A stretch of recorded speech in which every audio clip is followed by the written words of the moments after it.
Hey, this is Matt once again. Welcome back to another video. It's another paid request. This time for Lucas. Thank you so much for that. And for those interested in requesting any type of videos or topics, reactions, commentaries, what have you, feel free to send it either directly to my PayPal or join my Patreon. Both links are down below in the info box. And this is for Jurassic Part 3. Which again, I don't know what happened to my original video, but I'm always willing to talk about Jurassic Part 3, so thank you, Lucas.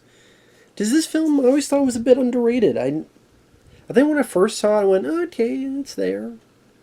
And then I've watched it a few times throughout the years. I think this is a fun enough B movie. I think watching it again, I can see why people don't like it. I'll get to that in a minute. But I don't think this is the worst Jurassic Park film, not by far. In fact, the only ones I would say after the first one is my second favorite. Number one is nice to see Sam Neill coming back as the lead, Dr. Alan Grant. Number two is a tightly paced 80-minute movie. Hour and 20 minutes, boom, done. Done like dinner. Like how refreshing is that? Also, there is a huge amount of practical effects in this that I think are pretty damn underrated. Whether it be the usage of the Spinosaurus, like during the whole plane sequence and how it's attacking the plane and how much of that is done in camera, or the pterodactyl sequences, or some of the raptor sequences. I mean, the amount of practical effects they utilize in this is pretty substantial compared to some of the later Jurassic World films. Which sometimes there's some practical, but there's a lot more CGI compared to this movie. And I thought Joe Johnston was pretty capable. I mean, he did The Rocketeer, he did Captain America the First Avenger. I don't think he's that bad of a director. The plot is pretty simple and straightforward. Isla Sorna, the island from The Lost World Jurassic Park 2. There's people parasailing, things go wrong. A kid and the guy land in the island. Now it's been weeks. They've gone missing. Meanwhile, Sam Neill has seen Laura Dern. At this point, they're separate ways. Laura Dern is with a guy, and they have kids together. And you see, there's a little bit of Sam Neill wishing things could have been differently. And you just still see that chemistry. Laura Dern saying, "You're still the best," and he's like, "That's in my breed." And Sam Neill, I like Sam Neill as an actor. I liked him in the Mouth of Madness. I liked him in Event Horizon. I liked him in this. It was kind of cool to see him get even more of the. He was a star in the first one, but this one, it felt like he was even more of the forefront. He had a little bit, even more of the movie on his shoulders compared to even the first one. And like I said, that was nice to see. I thought he handled that He handled that in a way that it wasn't like he was tired or bored or phoning it in. It felt like he actually wanted to be there. So one thing leads to another. He's got this assistant played by this guy named Nivola as Billy. I thought he worked well. He worked well with Sam Neill. They had good chemistry with each other. Seemed like a likable, decent enough guy. And they get hired by William H. Macy and Téa Leoni saying, "We're rich people. We want to have this charter plane." "Oh, I don't know about that." "Hey, listen, we're going to make you a lot of money." And Sam Neill's business isn't doing well because, why do we need to worry about bones when there's real dinosaurs out there in Isla Sorna that people can study and stuff? They fly over. He's like, "Okay, I'll give you the tour." Then he realizes, "Wait a minute, you can't land here. What are you guys talking about?" He gets knocked out. When he wakes up, they've landed. And that's when shit really hits the fan.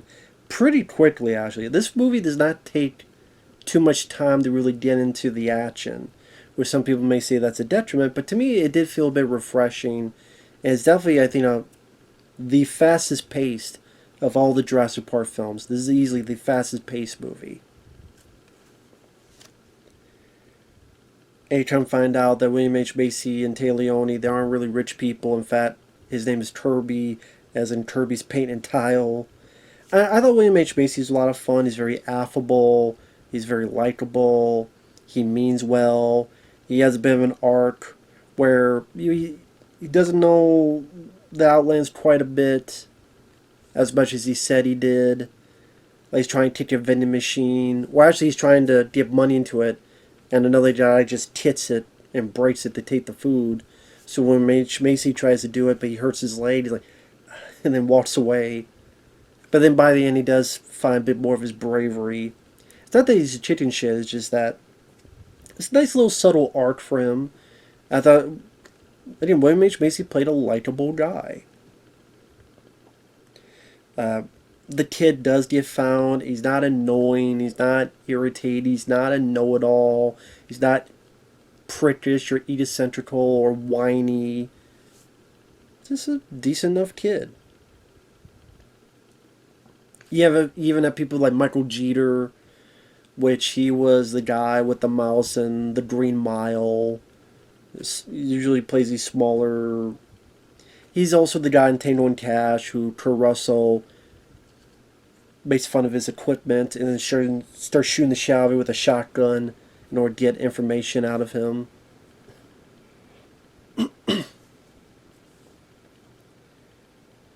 The movie, I thought, worked as a throwback to an older time when you have these type of movies where people be stuck in the wilderness or be stuck in the jungle, and like those movies back in the day where they crashed and there's all these monsters around, they need to get out of it and survive, and it felt like a throwback to them. It was short, it was to the point, the cast worked well together. The practical effects were pretty top-notch and still. And, people always talk about the negatives, but they disregard the positives. Well, look at the way that the pterodactyls are first introduced. This bird cage, but you look at the atmosphere with all the fog. That given, number one, made sense because they're flying. If it wasn't foggy, then of course they would see them coming, but they hear something, and you see this thing come out of the fog, like a horror movie, like, oh shit. And it's like, and it's done, again, nicely done, practically, walking on, coming towards the characters, out of the fog. Like, it's a nice reveal. It's a really good reveal for that creature that was not in the first two movies. Well, prominently, I should say.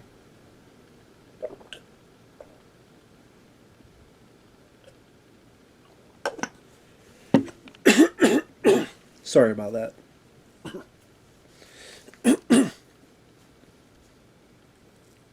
So I thought that was a nice atmospheric bit. Or even the finale where it takes place in a rainstorm and the terrors are being ready to be drowned and they're trying to make it out, and Sam Neill has to get a flare gun to shoot at it during all this rain and chaos. Or even earlier on the plane scene, like, you have some pretty solid, wonderfully directed action set pieces. The plane crash bit, when the whole front of the plane is in real time ripped off, and the guy's grabbed by his leg and they're trying to help him, and then it crashes what's left of the plane, the tube, and you see the real people being rolled around back and forth as this thing's just clawing in and crunching in and tearing holes in it with its claws, all done in camera. That is pretty damn. That sells more of the intensity of the scene. It's not just, here's an out-of-the-blue cartoon CGI effect. No, you see that these people are in real danger, and it makes you feel more for the characters. You really see them rolling. There's that great shot when it's rolling, and you see Sam Neill screaming in the window, as it's rolling. You really feel more of these characters in the predicament, in the danger that's happening on screen. And you cannot get more real than real. And that helps sell. Is it a classic like the first Jurassic Park? No. But is it fun as a B movie? Yes. Now, why do people crap on the film? The dream scene. Yes, it's a dumb scene. You could have cut it out. But you know what? It's 10 seconds long. I'm not going to hate a film for 10 fucking seconds. It's a stupid scene. Shouldn't have been in there. Yes, should have been cut out. If I was making the film, that would have been one of the first things I cut out. But it's 10 goddamn seconds. I'm not hating the entire film because of 10 seconds. Number 2, Tia Leone. Yes, I will admit, she has a bit of the Kate Capshaw in Indiana Jones Temple of Doom. Now, I've said before, I don't hate Kate Capshaw in that film, but even I can admit, she does scream a bit. I know someone got confused when I said it on the stream. Well, I thought you didn't mind her. No, I don't mind her, just like I don't mind Taylor Leone in this. Kate Capshaw, Temple of Doom, Taylor Leone in this movie, I don't mind them as actresses. But yes, I can understand people's frustration. I can understand, for both characters, just have a little less screaming. I don't hate them like other people do, but I can understand the frustration. Just don't scream as much. Just calm down a little bit more. And then we would avoid these negative responses from the reviews.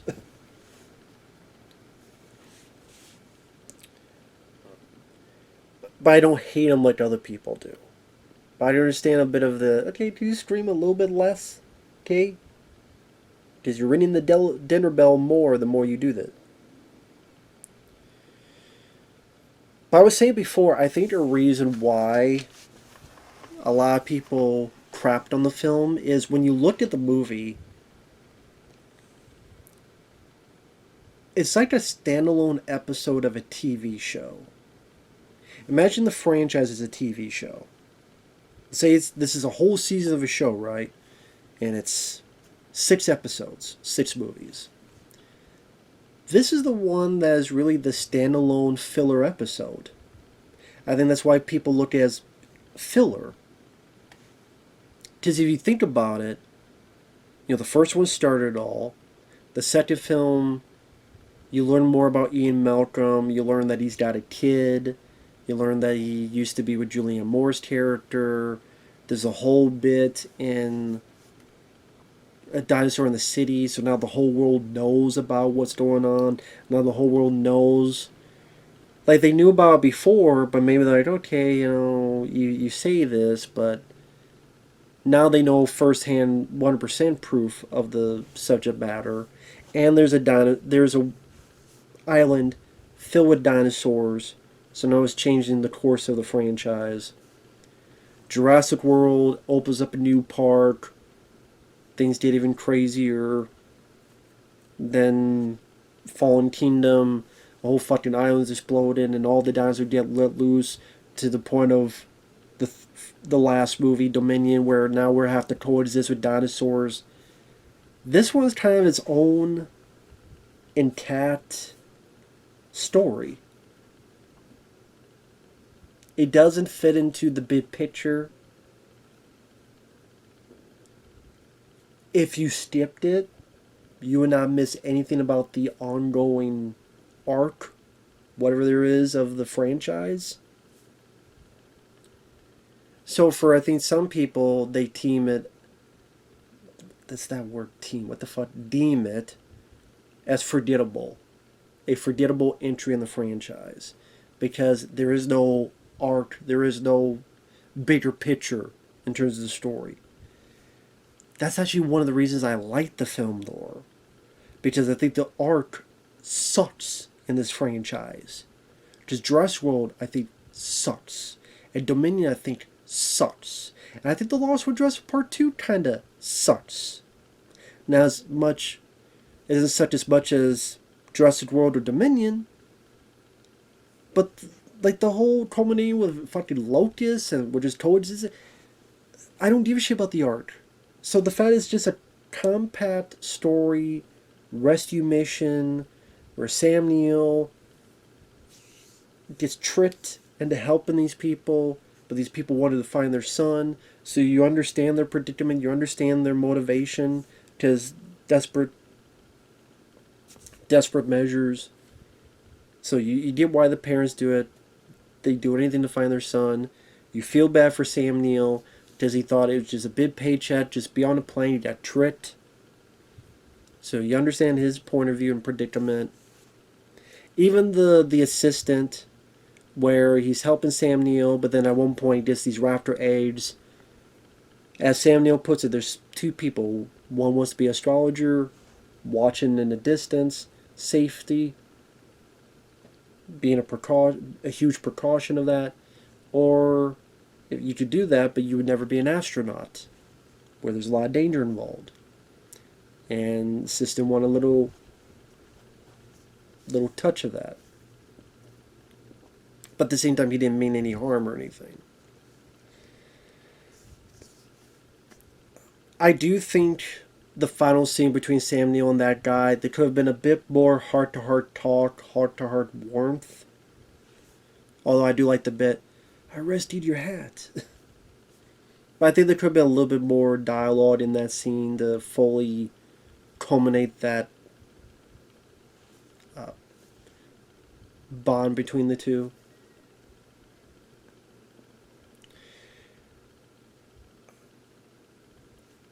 The finale,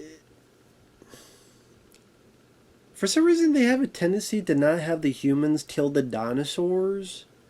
I don't know why. Because you think about it, I mean, there's not a lot of times where the humans really kill the dinosaurs. If a dinosaur dies, it's from another dinosaur. Like the T-Rex killing the raptors in the first film. Or the whole second one is just getting the T-Rex and his baby out of the fucking city.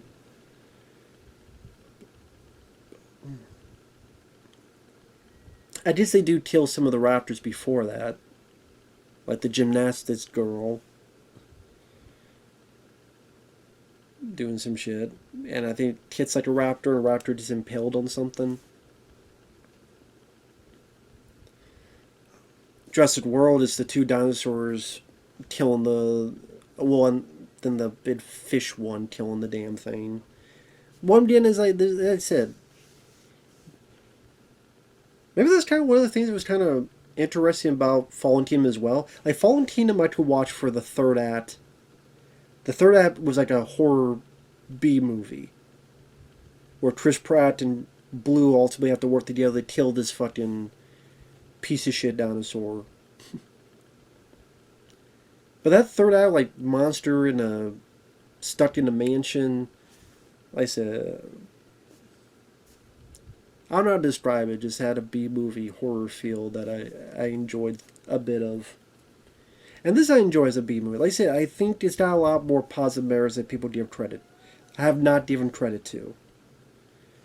I think the cast, yeah, Taylor Leone, she just streamed less to be fair, but I think like William H. Macy's very affable, and Sam Neill works well as the lead, as Dr. Alan Grant, and he's able to hold the movie on his own. Like I said, the pacing is very tight and fast. That's what she said. The practical effects are very much in abundance. Oh, the Spinosaurus killed the T-Rex. Yeah, but so what? It wasn't the same T-Rex as in the first movie, because they're two different islands. That's number one. Number two, yeah, to have a new threat, you need to see, as the neighbor's chickens agree with me on, how much of a threat is this new threat? The Spinosaurus.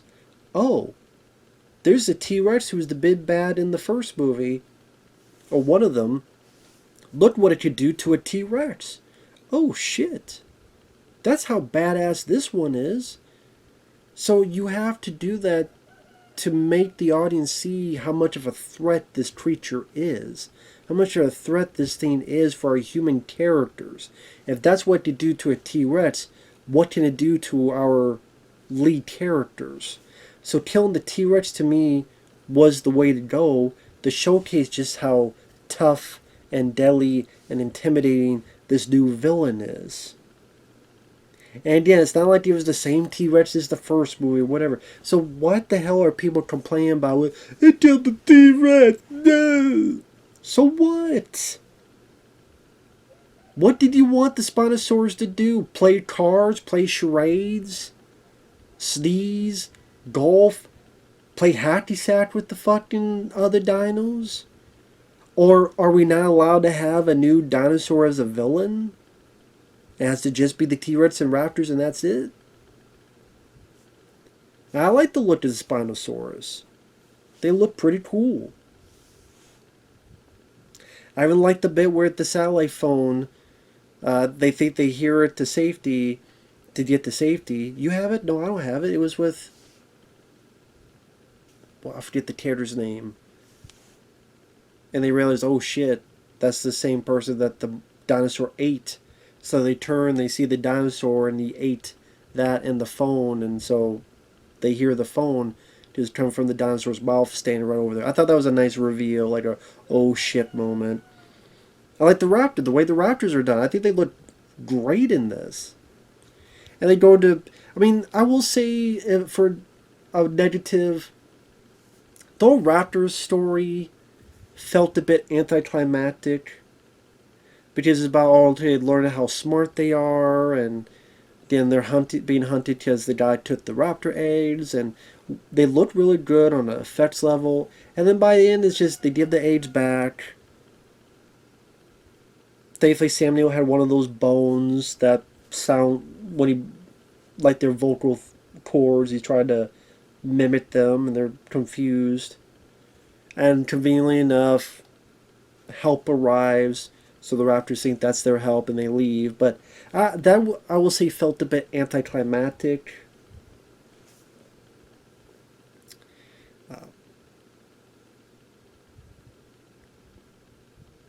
But that's one of the nitpicks I had with it. Again, yes, Leone could stream a bit less. Yes, the dream scene was stupid, although it was only 10 seconds long, so just edit the shit out. Like, here's the thing, if you edit that scene out, then what scene would people look to and go, yep, this movie's the worst? Again, if you edit that one scene out, then a part of me wonders if you edit that one scene out, would the film be looked at as badly as it is nowadays? I know that seems like a weird thing to say, but sometimes I do wonder. Anyway, I don't think Jurassic Park 3 was nearly as bad as people made out to be.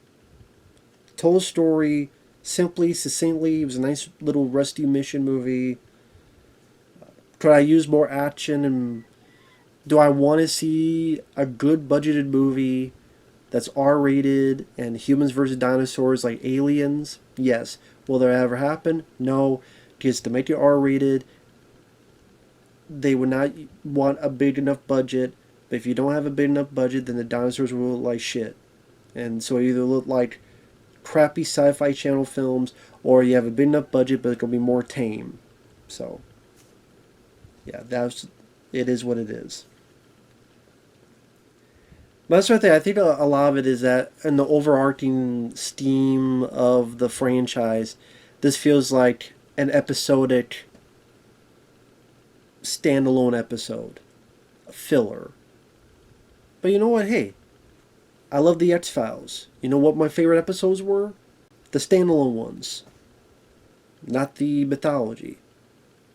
I love Culture at the Night Stalker. Each of those episodes were their own separate standalone stories. So maybe I'm a sucker for that. I actually like that on TV shows. So I don't mind that in movies as well, as long as they entertain me enough, and this film did. I think the way the jungle looks fairly well done. I appreciate, again, I still marvel at how much practical effects and how little CGI they use throughout this movie. That's another thing people don't really bring up or talk about. I think that's very commendable by Joel Johnston and the team. Anyway, that's just me. With that said, thanks for watching. Take care. We'll see you guys later. Bye-bye.